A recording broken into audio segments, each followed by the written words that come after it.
Disclaimer: a press copy of the game is provided by Sega for the purposes of this review. But not for me. I had to buy my own copy. Instead, my good friend the Golden Bolt received a copy, and we figured we'd team up for this review. If you're gonna do puns like this, I'm gonna go back to making this review on my channel. Please don't.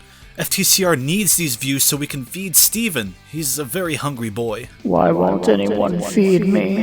I've been a huge fan of the Sonic Racing games in the past, and even though Team Sonic Racing flew a little bit under the radar, I've been really excited to see how it stacks up to the rest of the series. In fact, that's why this video is part of a double feature, because Chris and I have also made a video over on my channel ranking every Sonic Racing game made so far. How does Team Sonic Racing stand up solely on its own merits, though? That is the question we're gearing up to answer in this review. Our engines are revving. We're accelerating toward the answer. We've shifted gears. Our tanks are full. Danica Patrick? Stop. Okay, so to start with the obvious, Team Sonic Racing is a fantastic looking game. We both played it on a standard PlayStation 4, and here it manages to hit around 60 frames per second most of the time. When it comes to a racing game, 60 frames per second is ideal, but even a consistent 30 frames can be acceptable. In this instance though, certain problem spots in specific stages and missions tend to reliably drag the frame rate down to around 40. Playing on the higher Expert difficulty, this game's equivalent to Mario Kart's 150cc speed, also likes to play with the frame rate, which is a bummer. It's always noticeable, never quite interfering with the rhythm of gameplay, but nearly always managing to take you out of the experience for a few moments. When working as intended, however, the presentation impresses. Of particular note are the casino stages based on Sonic Heroes, which look quite dazzling. Some environments don't wow as much. I personally feel that this Hailfire Peak stage from Banjo-Tooie looks somewhat middling thanks to the lighting, but it's more of an exception than the norm. And to continue talking about the game's presentation, the music is just fantastic. This is one of the best soundtracks under Jun Sonoe's name, and frankly, it's just cool to see him get to score another racing game. The music for Ocean Palace is a contender for some of the strongest tunes in the entire series, if you ask me. From remixes to brand new tracks like this game's bangin' title theme, there really isn't a single track that doesn't fit the action well. Even the loading screen has some badass music. The sound design itself wasn't quite as striking, but none of it stood out as bad, so there's really no problem with that. When you're racing, there's not a lot of room for audio design to stand out anyways. Between the background music, the roaring of the engines, ring gathering, and characters exchanging quips quite regularly, it's probably intentional that the sound effects are just fine. The biggest issue with the audio design, I would say, is that sometimes these sound effects just don't pop on time, if at all. When you're driving through and collecting rings, hearing that satisfying, ring is half the magic, and when it's totally missing, it's a little bit jarring. Going back to the character quips, now is probably the time to start talking about the actual game here. Arguably the main draw in terms of modes are this game's story missions in the Team Adventure mode. It's tempting to call this a single-player mode, but thankfully that Team Adventure name is genuine. You can actually bring along two friends locally to join the ride. Sadly, in a bit of a missed opportunity, there's no online functionality for this mode. We're trying to avoid comparisons to Transformed here, but if you played that, then you have a pretty decent idea of what to expect from these missions. A hefty chunk of the missions laid out in each world are what you'd expect from a kart racer. Races and the occasional 4-race Grand Prix, but plenty are also specific challenges like collecting rings and weaving between traffic robots on a timer. These missions make for fine enough filler, though now and then the challenge seems to spike considerably. Most of note here are the Daredevil challenges, which have you drifting as close to classic Sonic checkpoints as you possibly can without touching them. In practice, there's not a huge bonus for maintaining one continuous drift, so it's just not that satisfying. Especially when you essentially need to get a perfect run to get above a paltry silver medal in most of these. Yeah, it's really hard to get the platinum medals here, which is weird because on normal, the races themselves are pushovers. The difficulty overall does seem to try to gradually rise over time, but it all leads to a pretty middling climax with a final boss whose challenging trait is being, large. The plot doesn't really seem to know what to do with itself either, but this is a racing game aimed primarily at children, so while I don't want to excuse it whole cloth, I do understand why it is the way it is. Personally, I'd argue that Sumo almost doesn't want you to see the story, weirdly enough. The X button, the one that's used to accept missions in every other video game ever, actually defaults to skipping the narrative scenes in Team Sonic Racing. You have to remember to hit the square button on PS4 to opt into the plot on a mission-by-mission basis. We couldn't count the number of times that we loaded all the way into the race, realized we had skipped the cutscene, then had to back out to the main story menu and go back in just to get that dialogue. It's bizarre to see such little emphasis placed on the story when Sumo removed the and Sega from the franchise in Team Sonic Racing specifically to tell a Sonic story. Now, to be fair, I'm playing this game for the gameplay first and foremost, so as strange as it is, I'm not complaining all that much. When you do remember to hit the square button, the plot boils down to all the characters being invited to a race by a new character, the Dom Pa, who entices them by saying the winner of this grand championship gets to keep their car. The cars all look rather neat, so that's motivation enough, I suppose. It's all just an excuse to race and drive dangerously close to Sonic's signature goalpost, so it does what it needs to do. This story is the kind of thing that hardcore Sonic fans are going to get more out of than others. It is officially a canonical Sonic story, after all. Yeah, I learned that Sonic's middle name is Fastest. But if you go by the Archie comic panel shown here, Sonic's middle name is actually Maurice, which is an actual name that makes actual sense. Archie's dead, Chris. F***ing IDW Ken Pender's bullshit warehouse on fire, god Maurice Fastest Hedgehog, my entire literal pucker hole! You okay, man? To me, both in the cutscenes and in races, these were some of the most fun character interactions the series has had in years. It's hard not to wish that these static visual novel cutscenes looked, well, good, but again, it's a racing game with a paper-thin plot anyway. Then again, this Sonic pose just looks so, Hey, let's get spinning! Whee! So now, let's dive into the real meat here. And what do you get when you spell meat backwards? Team. There may be no I in team, but there is a Sonic in Team Sonic Racing. I hate you. The beefy meat this game brings to the table is a team mechanic, where 4 groups of 3 characters compete in a race of 12 to earn the most points at the end. If you've played a Mario Kart Grand Prix before, you're familiar with the scoring already. First place nets you 15 points, second place gets you 12, and so on. Ideally, your team takes the top 3 spots, but realistically, your trio will be spread throughout the rankings. So even if you as the player take first place, you can, and often will, ultimately lose if your teammates fell too far behind. Not only do you share points at the end of a race, you can also share items between your teammates. If you have a Wisp, this game's take on kart racing's usual item assortments, you can offer it up for grabs with the press of the circle button. Likewise, if you don't have a Wisp in the chamber, you can request your fellows to pass one along to you. This item sharing feature also gives a high likelihood that you'll give or be given a triple stack of certain Wisps, further encouraging you to swap with your buddies constantly. Personally, I always used 2 of the 3 Wisps and then traded the third away, and then traded back when my teammate had used 2 of their Wisps. In addition to that, whichever member of your crew is furthest ahead in the race will leave behind a yellow slipstream. As you drive in this slipstream, you'll build up a boost that activates once you exit out. You can also bump into your teammates if they're spun out to give them a free skim boost, which you'll want to do often as this game's spinouts are fairly punishing. All of this serves to fill a Team Ultimate gauge, which once it's full you can activate to give all 3 of your team members a massive speed boost and invincibility. Not to draw yet another comparison to Mario Kart, but it's basically a very beefed up Power Star from those games. And that's the gist of this game's big feature. I'd say it's something that works better in theory than in practice, at least when you're racing with the game's middling AI. They do decently enough on the game's normal difficulty, which is its easiest difficulty, but once you start trying for anything harder in the mission mode, you'll quickly realize their faults. Sometimes it feels like sheer luck is holding you back from victory, as opposed to anything you can actually impact. You can cheese this game's item passing feature to fill up your Team Ultimate gauge more quickly, but the rubber banding is so immense that sometimes even when cheating you'll feel helpless. Strangely enough, Expert, the hardest difficulty, feels far fairer than hard. It's not a walk in the park by any stretch, but the AI feels more fairly balanced. I played the entire story mode on hard my first run through and struggled constantly thanks to some absolutely atrocious rubber banding among other things. But when I occasionally went back to try out Expert, I usually breezed right through, not to mention I had a ton more fun.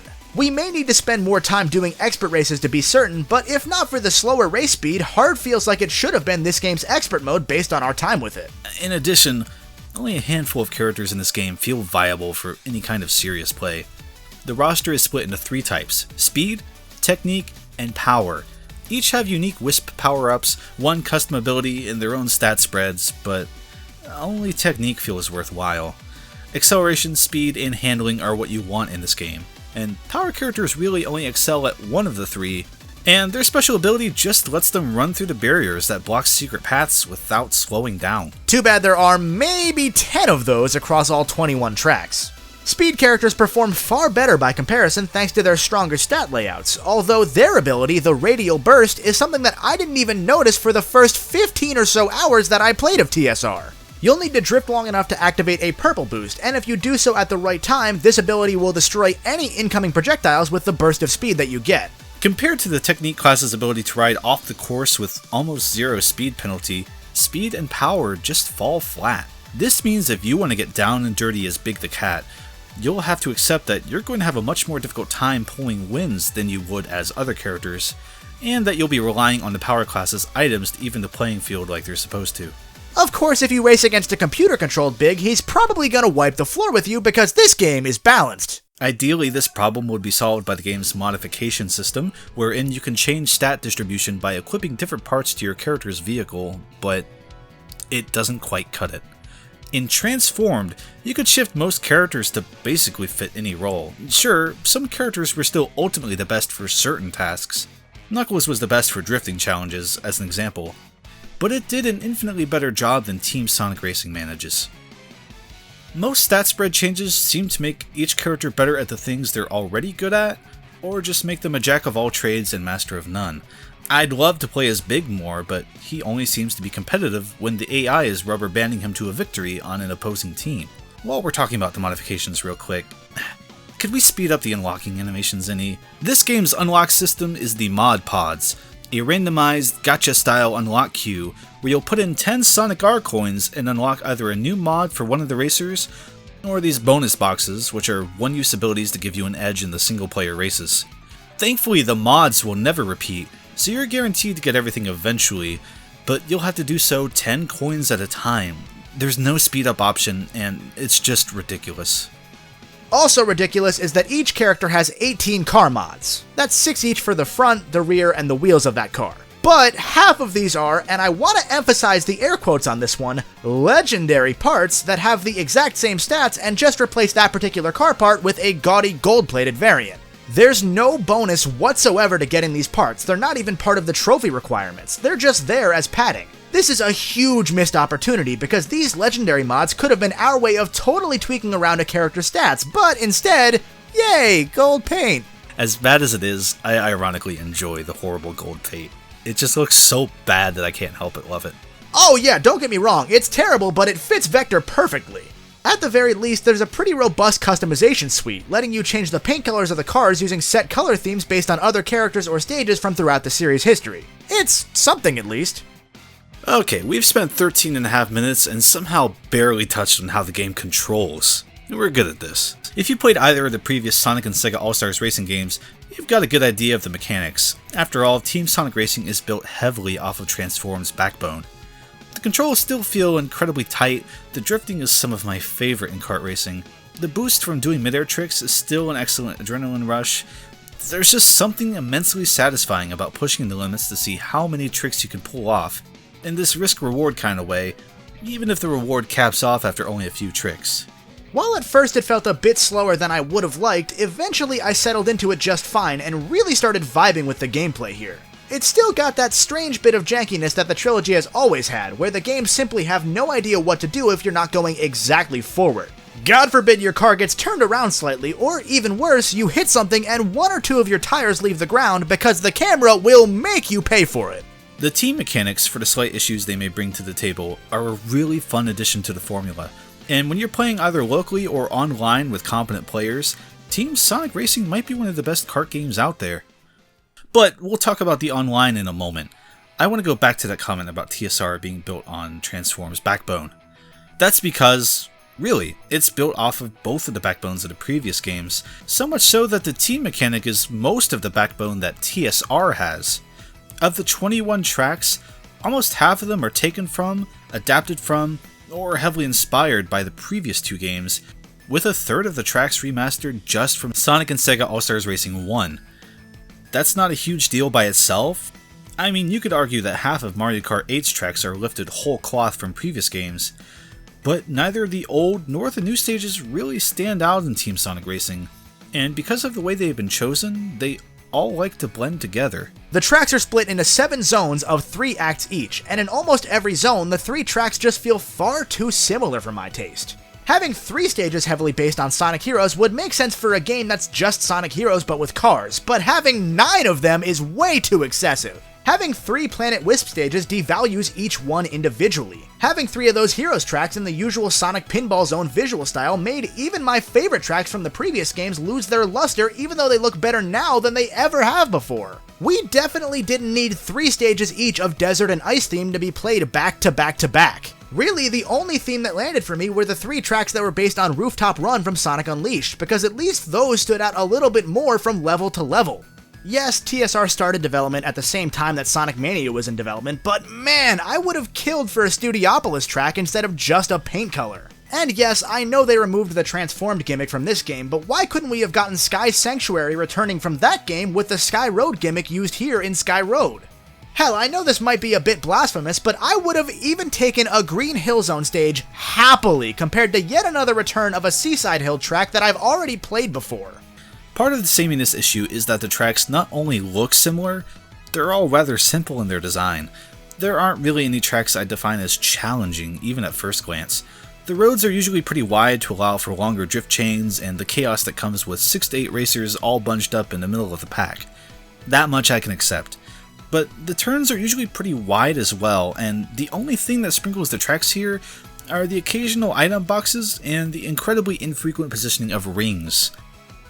Rings here act similarly to Mario Kart's coins, increasing your top speed as you collect more, but in usual Sonic fashion, they differ in 2 key ways. First, they don't max out at 10, and we couldn't exactly tell if or when the top speed bonus maxes out.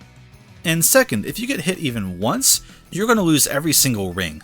That's not a huge deal for Technique characters because, by the way, they also have a ring magnetism to them because they're the best character type, but rings are naturally going to be a crucial deciding factor in some tight races. That's why it makes it so strange that they're so sparingly placed in so many stages. There are many points in many tracks that I feel could have used with even a small ring drop, but alas, regular turns they remain. And last, and maybe least, the online offerings are pretty weak here. You can bring up to 4 of your local players with you into online lobbies and play together, which is great, but when you get there, you're treated to some pretty paltry online modes. There's no battle mode. The team racing modes feature such hits like Lightning Race, in which lightning strikes and hurts everybody who doesn't block it, King of the Hill, where whoever stays in first the longest wins, Vampire mode, where you steal rings from others, and a regular non-team racing mode that helps show you just how shallow this game is without the team gimmick. Even the best, most interesting of tracks like Boo's House totally fall apart when doing a standard race. Regular team race is the best you're gonna get online, and thankfully the netcode is impeccable. I never had any lag or dropped connections in my time playing online. If nothing else, you can challenge your friends to beat your time trial speeds, although they'll have to search the entire leaderboard to find you because there's no friend leaderboard. That'll be a fun achievement for you to get, trust us. So as its own game, Team Sonic Racing is great, but is it worth the $40 price tag? Well, as someone who actually paid the $40 for this game, unlike a certain somebody I know, I had a decent enough time with the game, but I still found myself wishing there was either more for the price, or that it was a cheaper title. I'm going to wind up playing this game solo for 98% of my time with it, and there's just not as much for me to do as I would like. Thanks to the frustrating team AI and aggressive difficulty, I don't want to engage with what's there as much as I would like to, either. Transformed, as much as we're trying to avoid comparisons to it, just felt like it had more to offer. It's a bit odd because most of the mission types are similar, but it layered out unlocks more naturally throughout its duration. It made me feel like even its hardest challenges were doable. Looking at Team Sonic Racing as an entire package, this is the type of game that feels like it sorely could use some DLC, but I'm not sure that even a few extra characters and tracks could enhance the game enough to give it a longer lifespan. Bolt?